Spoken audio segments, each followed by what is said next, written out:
अस्सलामु अलैकुम। Story time channel पे आप लोगों को खुश आमदीद। स्टोरी टाइम चैनल को सब्सक्राइब कर दीजिए और साथ ही के बेल आइकन को प्रेस कर दीजिए ताकि आप लोगों को आने वाली वीडियोस मिलती रहे। तो चलिए सुनते हैं एक खूबसूरत चुड़ैल की कहानी। फ़ोन की घंटी बजती है। फ़ोन की घंटी सुनकर मेरी आँख खुल गई। कमरे में रोशनी नहीं थी, शायद हमेशा की तरह आज भी बिजली नहीं थी। कमरे में खिड़की के जरिए चांद की चांदनी दाखिल हो रही थी, जिसकी वजह से मैं अपना फ़ोन तलाश कर सका। फ़ोन मैंने जल्दी से कान के साथ लगाया। हेलो, अस्सलामु अलैकुम। बचाओ बचाओ, मुझे बचाओ, खुदा के लिए मेरी मदद करो। जी कौन? रात के इस टाइम कौन हो तुम मुझे तंग करने वाले? मैं हूँ तुम्हारा दोस्त अकबर। हाँ अकबर, क्या बात है, क्यों रो रहे हो? यार वो मुझे मार देगी, मेरा खून पी जाएगी, वो मेरी तरफ आ रही है। कौन? तुमको कौन मार देगी? हेलो हेलो अकबर, लेकिन कोई जवाब ना आया।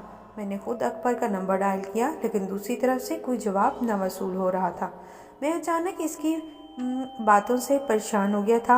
अकबर की नई नई शादी हुई थी, वो मेरे साथ बैंक में काम करता था। हम बहुत अच्छे दोस्त हैं। मेरा नाम सफ़ीर हुसैन है और मैं एक गैर शादीशुदा हूँ और आज़ाद फितरत का मालिक हूँ। मैंने अलमारी से अपना रिवॉल्वर निकाला और अकबर के घर की तरफ चल दिया। अकबर का घर कम आबादी वाले इलाके में था। घर के पास एक नहर गुजर रही थी और इसके पार एक कब्रिस्तान था। जल्दी में इस घर पहुँच गया। इसका घर 3 कमरे पर मुश्तमिल था। वो कमरे एक बावर्ची खाना और छोटा सा सेन था, जिसमें एक बड़ा पुराना कीकर का दरख्त था, जिसके ऊपर बहुत से परिंदों के घोंसले बने थे। सेहन से होते हुए मैंने कीकर के दरख्त पर नज़र डाली। परिंदे खामोशी से अपने घोंसलों में दबकर आराम कर रहे थे। हवेली का दरवाज़ा हमेशा की तरह खुला ही था, लेकिन कमरे अंदर से बंद थे। मैंने काफ़ी देर दस्तक दी, लेकिन कोई जवाब न मिला। मुझे खिड़की का ख्याल आया जो नहर वाली साइड पर थी। मैंने हवेली की पिछली तरफ गया।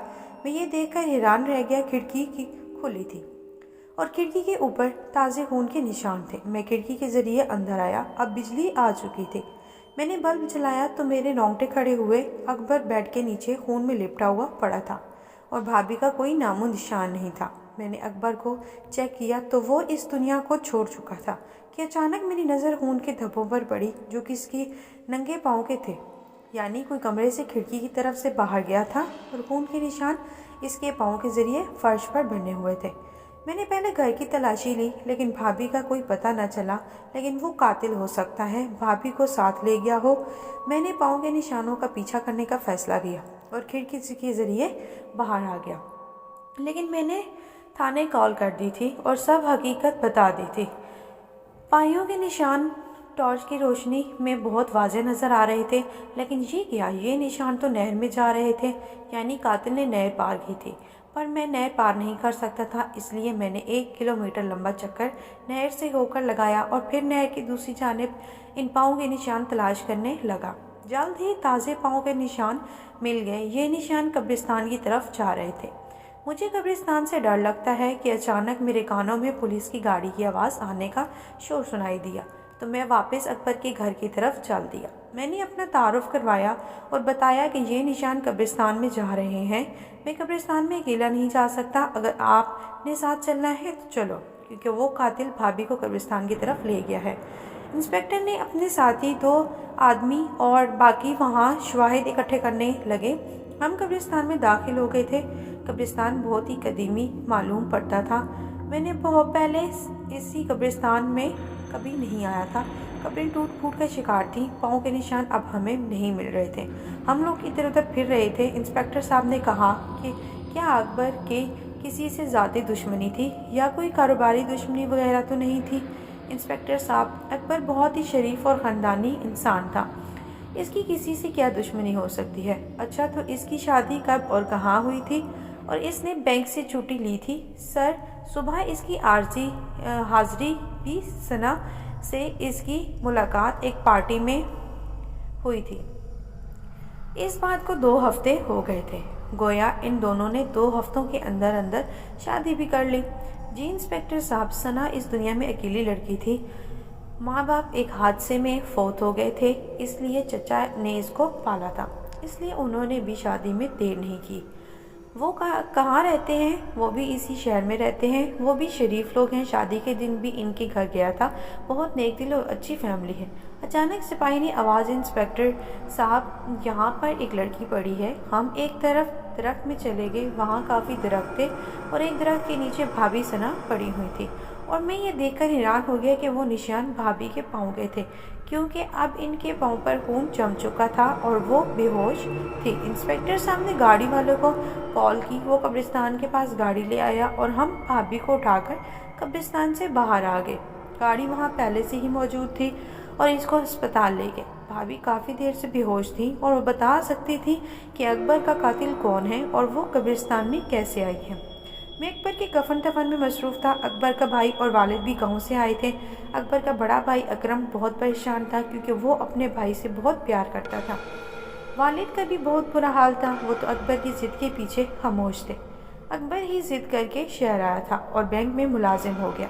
शादी भी इसने अपनी पसंद की थी। सना भाभी पर भी शक कर रहे थे, तरह तरह की बातें कर रहे थे। शादी तो कुछ दिन ही हुए थे और अभी तक अकबर की छुट्टी भी ख़त्म नहीं हुई थी, तो सना भाभी पर शक किस तरह किया जा सकता था? क्योंकि जब तक आपने किसी से नहीं मिलते जुलते, आपको कैसे मालूम होगा कि वो कौन है और इसकी तबीयत कैसी है? आज इस वाक़े को 3 दिन हो गए हैं। भाभी अभी तक बेहोश थी और कातिल का कोई सुराग नहीं मिल रहा था।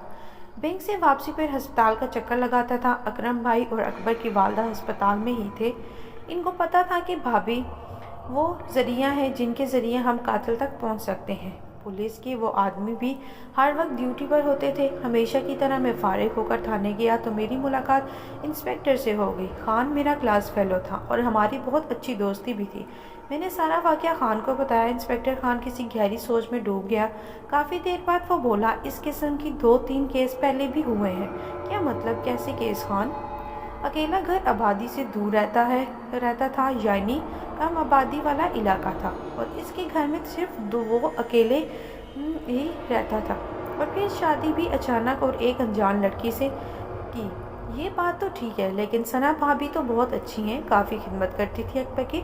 अच्छा, तो वो कहाँ है? क्या ज़िंदा है? हाँ, वो ज़िंदा है और अस्पताल में दाखिल है और बेहोश है। चलो सफ़ीर, अस्पताल चलते हैं, वहाँ पर ही बात वाज़ेह होगी। जब हम वहाँ पहुँचे तो अकरम भाई वहाँ पर मौजूद थे। अकरम भाई, भाभी को होश आया है? नहीं, वो अभी तक बेहोश हैं, टेस्ट हो रहा है, वो अंदर थिएटर रूम में है। हम बाहर इंतज़ार करने लगे। कुछ देर में डॉक्टर साहब आए तो खान ने पूछा, डॉक्टर साहब अब मरीज़ा कैसी हैं और होश कब तक आ जाएगा? वो ख़तरे से बाहर हैं, होश भी जल्द ही आ जाएगा। क्या हम देख सकते हैं इसको? हाँ हाँ, क्यों नहीं। इसको कमरे में शिफ्ट कर दिया गया है। हम तीनों कमरे में आए हैं तो मैंने देखकर कि खान भाभी को गौर से देख रहा था। ये सना भाभी है, अकरम ने कहा। इसको जानते हो? आओ मेरे साथ, बाहर आओ। हम दोनों बाहर आए और एक तरफ होकर खड़े हो गए तो खान ने बताया, सफ़ीर, ये सना लड़की है जो हमें मिल नहीं रही थी, क्योंकि हर कत्ल होने वाले दुल्हा के साथ हमें इसी की तस्वीर मिली है, लेकिन ये हमें मिल नहीं रही थी। ये क्या कह रहे हो? क्या सना भाभी की कातिल है अकबर की? ये मैं नहीं कह सकता, लेकिन शक इस पर ही जा रहा है। मैं तुमसे सबूत दे सकता हूँ। हर मुक़्तिल की शादी के पहले दिन तस्वीर ली जाती है। वो कम से कम शादी के बाद हफ्ते बाद मिलते हैं और जब तक ये लड़की अपना काम करके गायब नहीं हो जाती। लेकिन ये अब की बार किस तरह से पकड़ी गई, कुछ समझ नहीं आ रही। वो असल में अकबर ने कत्ल होने दे पहले ही मुझसे बात की थी तो मैं फ़ौरन निकल पड़ा था। 5-10 मिनट में इसके घर पहुंच गया था, तो शायद ये इस वक्त अपना काम करके निकली ही होगी। मैंने इसका पीछा किया कि मुझे भी नहीं मालूम था कि मैं किसके पीछे जा रहा हूँ, तो मैं वो खून के निशानों का पीछा कर रहा था। इंस्पेक्टर खान ने पुलिस स्टेशन फ़ोन किया कि वो लेडीज़ आए। मैंने खान से कहा कि अगर ये चक्कर है तो हमें किसी दम तुरूद वाले से रब्ता करना चाहिए। हाँ सफ़ीर, तुमने ठीक कहा, मेरा एक जानने वाला है बुज़ुर्ग, वो अमल करते हैं, इनसे बात करता हूँ। जल्द ही वो लेडीज़ पुलिस आ गई। हम दोनों इस बुज़ुर्ग के पास चले गए। बुज़ुर्ग का नाम पीर बाबा शाह मुनव्वर था। वो बहुत नेक बुज़ुर्ग थे। इनके आस्थाना हर वक्त हजूम होता था, हर वक्त कोई ना कोई आपकी खिदमत में मौजूद होता था। खैर, हमने पहले कॉल की थी इसलिए वो हमारा मुंतज़िर था। मैंने इंस्पेक्टर साहब से सारी बात हकीकत पीर बाबा को बता दी। पीर बाबा ने आंखें बंद कर ली और वो मुँह में पड़ रहे थे। اچھا تو آپ لوگ کیا چاہتے ہو، اس لڑکی کی حقیقت یا اس کو خاتمہ کرنا چاہتے ہو یا پھر کوئی سخت سزا دینا چاہتے ہو؟ پیر بابا آپ ہمیں پہلے بتائیں کہ یہ کون ہے اور ایسا کیوں کر رہی ہے؟ وہ مکمل انسان نہیں ہے اور نہ ہی مکمل چڑیل ہے۔ وہ ایک انسان اور چڑیل کی ملاپ سے پیدا ہوئی ہے، یعنی چڑیل کی بیٹی ہے۔ اس کا انسان باپ اس کو چھوڑ کر چلا گیا ہے، جس کو اس کی چڑیل ماں نے مار دیا تھا، اور اس کی ماں چڑیل کو ایک ہندو نے چلا کاٹ کر اپنے قید میں کر لیا تھا۔ تو اس کی پرورش انسانوں میں ہوئی تھی۔ اس کے چچا نے اس کو پالا تھا۔ چچا اس کی حقیقت سے ناعلم تھا، اس کو ابھی تک اس کے بارے میں نہیں پتا۔ جب وہ اس لڑکی کے بار بار شادی کروا رہے ہیں تو ان کو شک نہیں ہو رہا۔ آپ لوگوں نے دیکھ لیا ہوگا کہ وہ چڑیل کی بیٹی بہت معصوم اور بھولی بھالی صورت لے کر پیدا ہوئی ہے۔ ہر کوئی اس پر اعتماد کر لیتا ہے اور وہ اپنا شکار خود ہی تلاش کرتی ہے۔ 3-4 دن وہ اپنی خوراک بوجھتی ہے، پھر اس کی چڑیل والی آتما جاگ جاتی ہے تو وہ اپنے شوہر کا خون پی جاتی ہے اور ہفتوں کے لیے غائب ہو جاتی ہے۔ جب اس کے چچا کو اس حادثے کا پتہ چلا تو وہ بیچارہ اس کی تلاش میں تھانے، ہسپتالوں میں اسٹیشن اور نہ جانے کہاں تلاش کرتا ہے۔ جب وہ ملتی ہے تو وہ ایک کہانی سناتی ہے اور اپنے معصوم چہرے کا فائدہ اٹھا کر کچھ ہفتے گھر میں آرام کرتی ہے اور پھر تازہ دم ہو کر شکار کی تلاش شروع کرتی ہے۔ تو کیا ہر بار چچا اس کو جھیز دیتا ہے؟ لیکن پیر پاپا اس بار وہ پکڑی گئی کیسے اور وہ اب تک کیسے بے ہوش کیوں ہے؟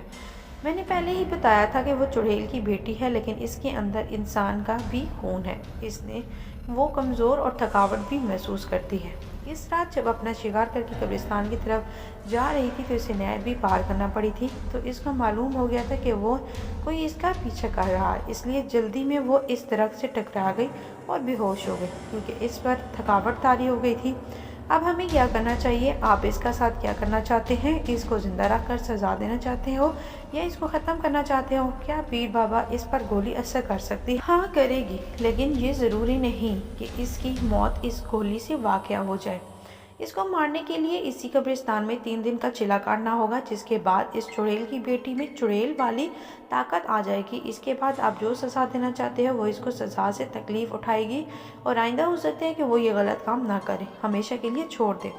اب چلے کے لیے کوئی آدمی تلاش کرو۔ میں تو پہلے ہی 1 سال والا چلا کاٹ رہا ہوں، جو آدھی رات کا ہے، تو پہلے رات کسی پرانی قبر پر بیٹھ کر کرنا ہوگا۔ میں تیار ہوں، اس نے میری دوست کو مارا ہے اور نہ جانے کتنے لوگوں کو شکار بنایا ہے۔ ٹھیک ہے سفیر بیٹا، یہ لو ستو کے دانے، کسی پرانی قبر پر بیٹھ کر ان دانوں پر چلا کرنا ہے اور خسار سے باہر نہیں آنا۔ کچھ بھی ہو جائے، چاہے میری آواز آئی یا میں خود ہی آؤں یا تمہارا دوست اکبر بھی آ جائے، تم نے کسی بات پر عمل نہیں کرنا، بس میرا بتایا ہوا عمل کرتے رہنا ہے۔ دن میں کسی سے کوئی بات نہیں کرنی، بینک سے چھٹی لے لو۔ میں نے پیر بابا کی بات مان لی، لیکن میرا دل تسلیم نہیں کر رہا تھا کہ بھابھی ایک بے رحم قاتل ہو سکتی ہیں اور وہ ایک چڑیل کی بیٹی ہے۔ رات کا وقت تھا، فون کی گھنٹی سن کر میری آنکھ کھل گئی تو یہ اطلاع ملی کہ بھابھی ثنا ہسپتال سے فرار ہونے میں کامیاب ہو گئی ہیں۔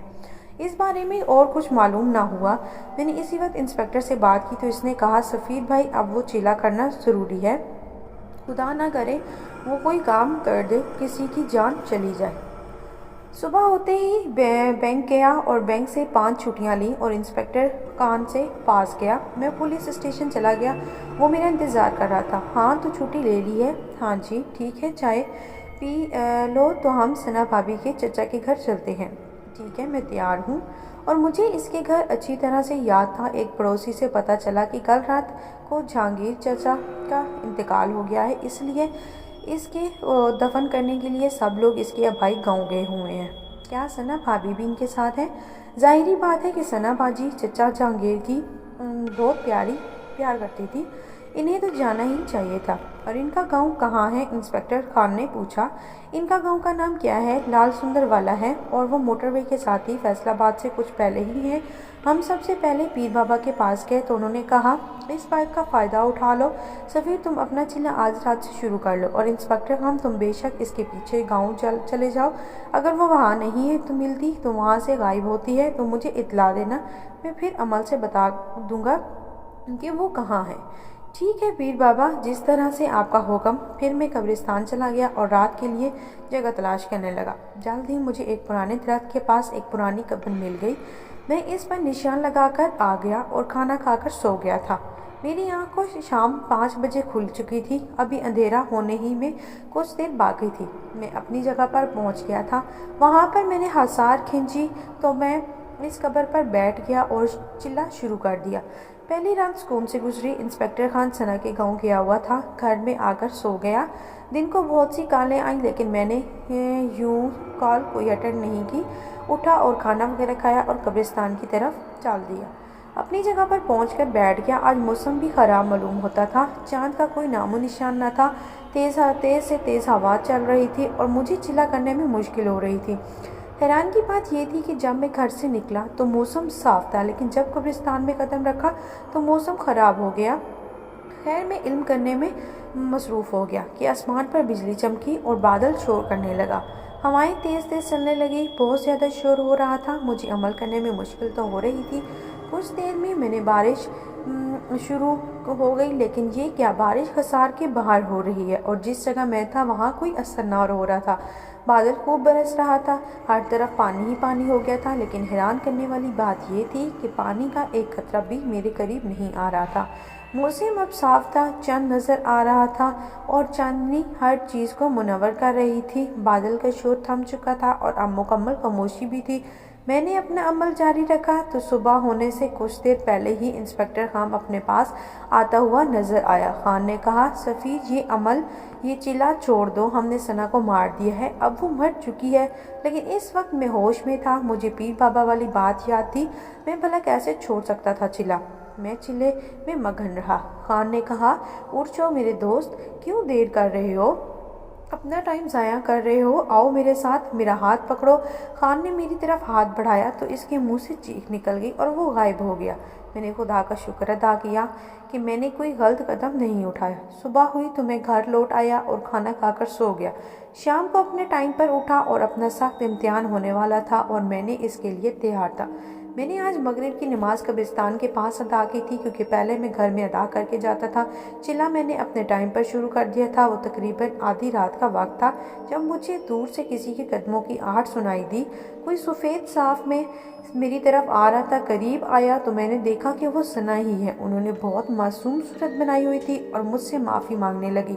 सफ़ीर भाई, मुझे माफ़ कर दो। मैं जितना चाहती हूँ, मेरा वादा है आइंदा मैं किसी को कोई नुकसान नहीं पहुँचाऊँगी।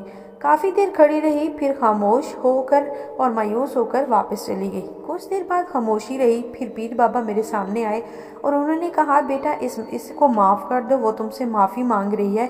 इसकी ये सज़ा बहुत है कि सबके सामने इसका चेहरा बेनकाब हो गया है।